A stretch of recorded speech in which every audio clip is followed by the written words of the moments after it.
Understanding Mother Stories podcast with Adeline Dubreuil. Your 10 minutes to talk about mothering and matrescence.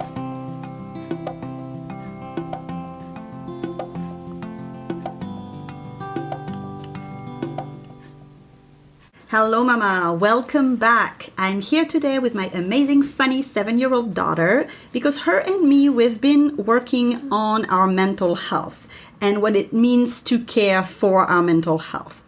As I have mentioned before, I've had my share of anxiety when I was a teen, and I also had quite the flare-up back in the spring last year.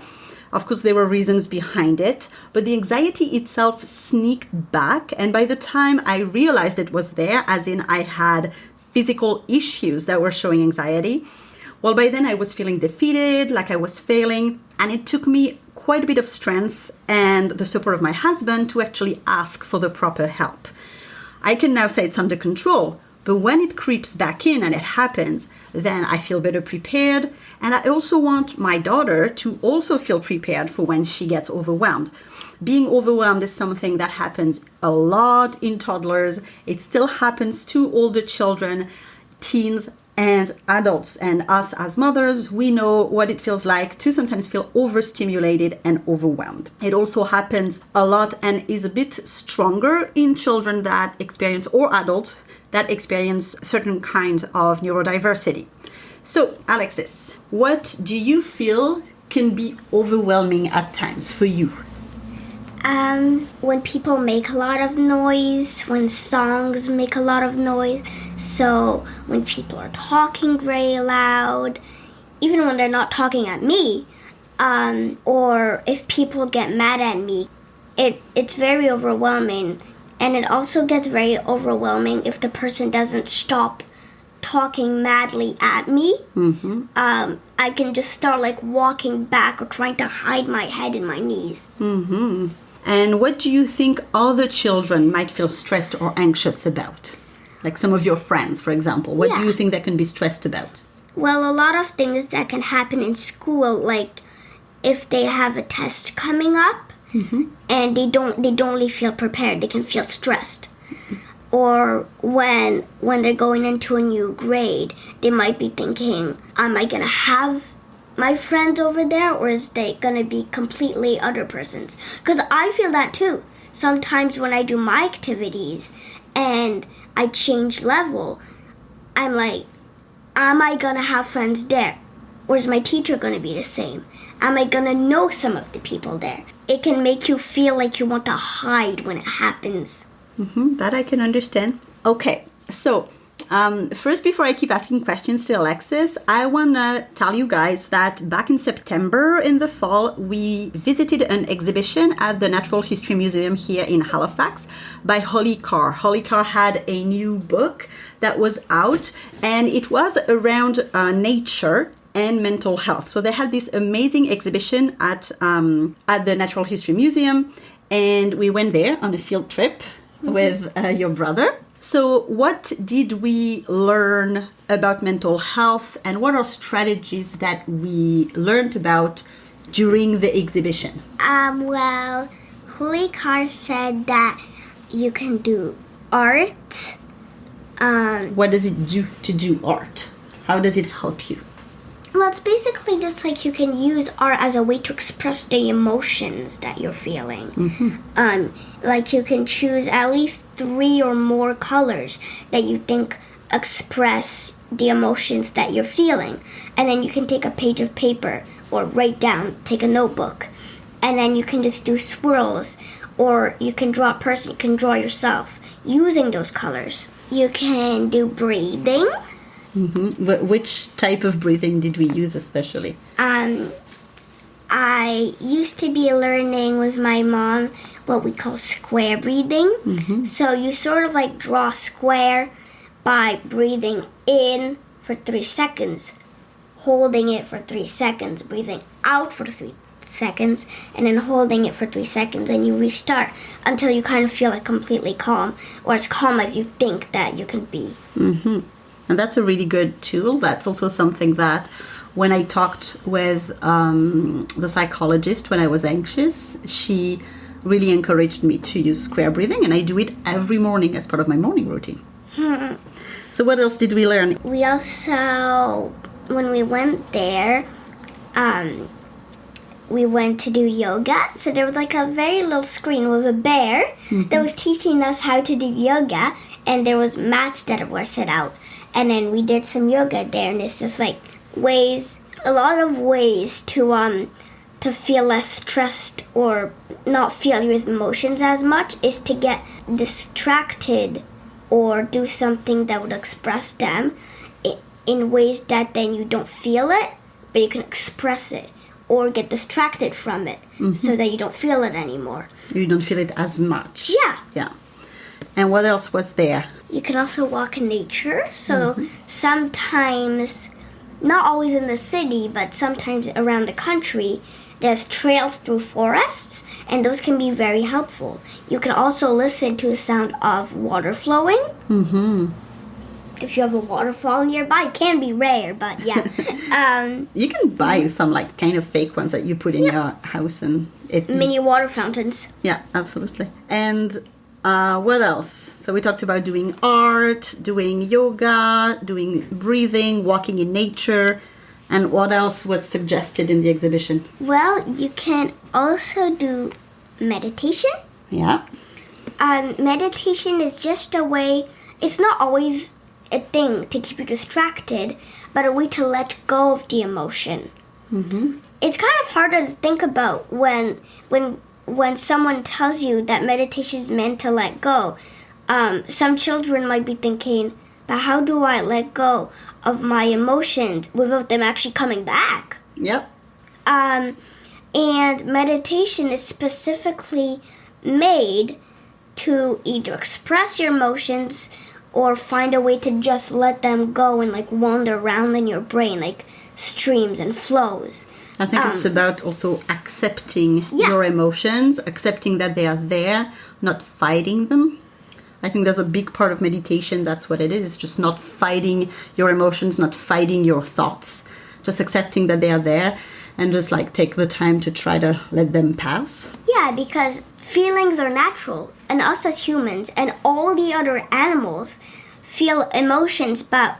Animals or humans? Well, both, because we all express emotions, right? It's true, yeah. And...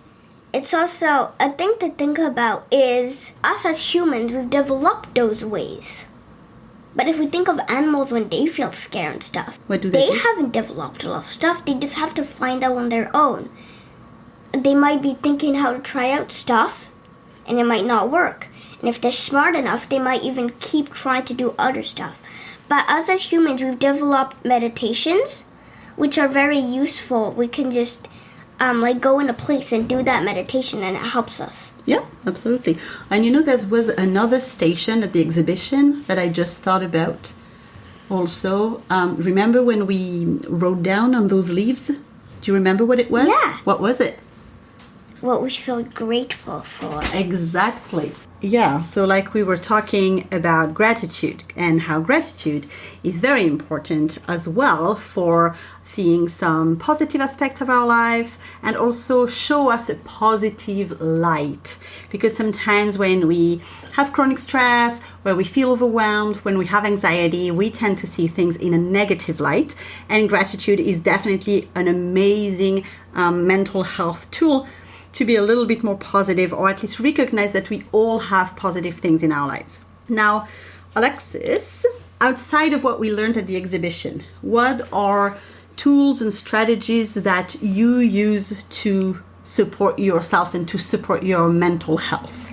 Well, you can go outside and walk, like if you can like go outside of your home with your family and go on the street or the sidewalk and do a little walk, which kind of works like walking in nature. It's just that if you're in a city, you're not walking in nature, so you can just like walk. And you also like to like in the spring and summer we also do like biking and skating and other. There's many ways to be able. Outside sports, yeah. Yeah, exactly. And what else do you use to feel better when you're overwhelmed or when sometimes your nervous system gets overwhelmed, overexcited? Well, sometimes I do exercise. So, like, Okay, exercise. yeah, so I sort of like, a lot of the stuff that I like to do is pretending that I'm in front of other persons. Like an audience. Yeah. So I pretend that I'm a person that's doing an exercise training program, and I just do my little stuff, and I invent a name for it. Mm-hmm. And I Like really, you're a professional trainer. yeah, and I really like doing that. It's true, you do that. You like Yeah. to do like dance too and things Yeah. like that. Yeah. Okay, what are other things that you use or that we've taught you or that the occupational therapist also told us to do when you feel overwhelmed or when you can't calm your body? I'm not really sure. Well, my parents bought me a sensorial swing, which is not a swing. It's not outdoor. It's like, Well, it swings, yeah. It's but just a little bit. It's a swing that we hanged downstairs, and you can like go inside of it, and yeah, and it kind of like wraps around your body and acts like a little bag, potato bag. It's like you're in a cocoon, like in a pupa. Uh-huh. And my brother and I, we also use it as silks. So we hang on it, and we go upside down and stuff like that. And it's sometimes like when other stuff is happening and we don't really know what to do, we just go downstairs and we start playing acrobatic silks on our sensory swing. So those kind of sensory swings are really good for the vestibular system, which is the part where it helps calm our body. So the swinging, the rocking is something that is very important to help our nervous system. This is why babies also like it so much, because you rock them, you pat them, so any rhythm will help your vestibular system. The vestibular system will maintain that balance in your body to help with your nervous system.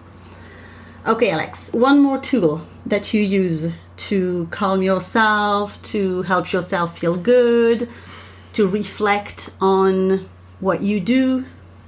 Well, sometimes I even, so I just like make up those stories in my head. And sometimes when I'm in my bed towards nighttime, I even daydream about the stuff that I like. Mm-hmm. Night dream.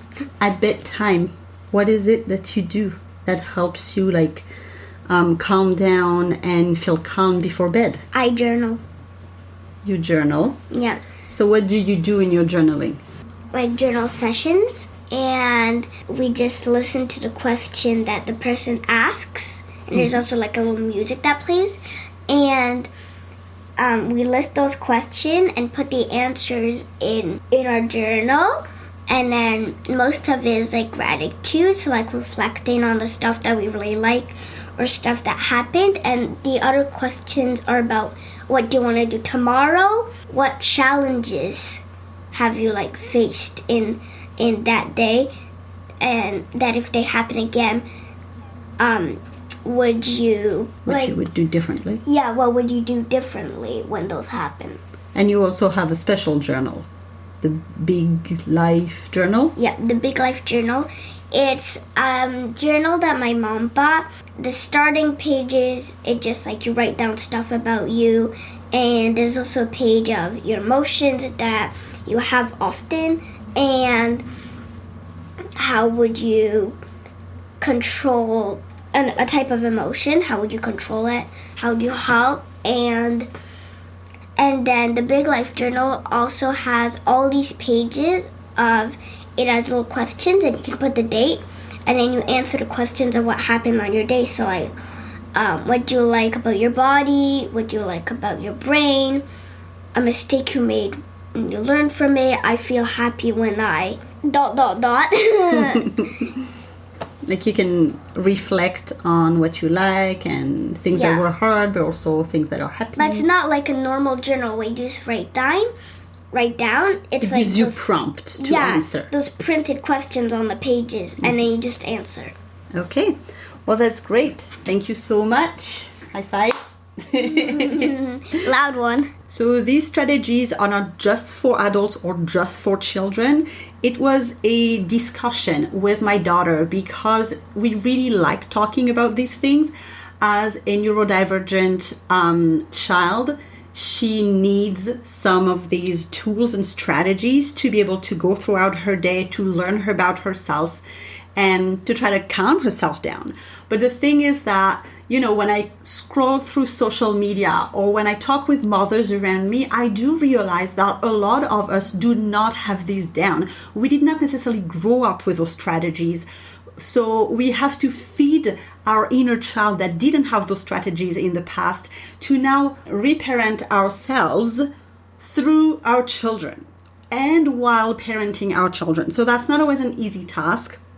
But the best thing we can do for our mental health is definitely to be able to talk about it, find strategies, try them all. Not at the same time, of course, but try them and find the one that works for you. Dismiss the ones that don't work and just keep what works for you to support your nervous system. Because when you're a very busy mom, you will get overstimulated, you will get overwhelmed, and your children too. When you hear my daughter and you see like she talks about noises or people talking to her or too many people talking at the same time or people who would get mad at her and start having stronger voice or music that is too loud. Just many things can also overwhelm children, and we don't always understand why they get overstimulated and overwhelmed, because it doesn't bug you as an adult, but it might annoy and overstimulate your child. So all of these strategies are really amazing. This exhibit at the Natural History Museum was really great for that,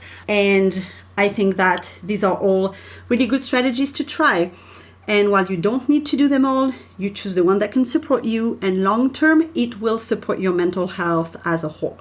Personally, my anxiety flare-up was dealt with thanks to a few sessions with a psychologist who reminded me of all the tools that I already knew, and she taught me a couple more, such as exercise, square breathing, meditation, stuff that we've talked about in the previous minutes with my daughter, talking to people I trust, who I can talk to. I have also worked with an alignment coach to remind me of who I was and what I really wanted for myself and my business.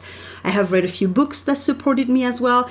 I did not try to be a superhero and ignore my symptoms and power through. That's ridiculous. That's not a sign of strength. This is a weakness to not be able to ask for help. When you need help, you need help. And you feel so much stronger by actually accepting the help and then build and grow and learn through it. So just like Alexis has fought some of these tools in the past, it was not always easy. Some of these tools, she just didn't want to try them. But we talked about it. And as she's becoming older and a bit wiser, she knows what's good for her. And I do love when she asks to journal before bedtime or to meditate before bedtime. And sometimes we do it together. Sometimes she does it by herself. So whichever you want to try for yourself and for your children and with your children, there's also the importance of modeling our own mental health so then our children learn how to take care of themselves as well. So I hope this helps. And you can see that you're not alone going through all of this. And if you want to keep the discussion going, please contact me on Instagram at omamaworld. You can also book a quick mama call, a session for direct motherhood support. All the links will be in the show notes. And also I want to let you know that part of this work can also be done with our free guide on 5 ways to manage chaos. For this, you can, of course, also find the link in the show notes.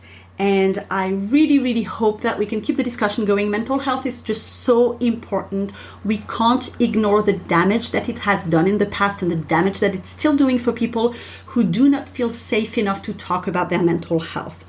So I hope this helps, and I wish you an amazing day for yourself and with your family. Until next time, Mama.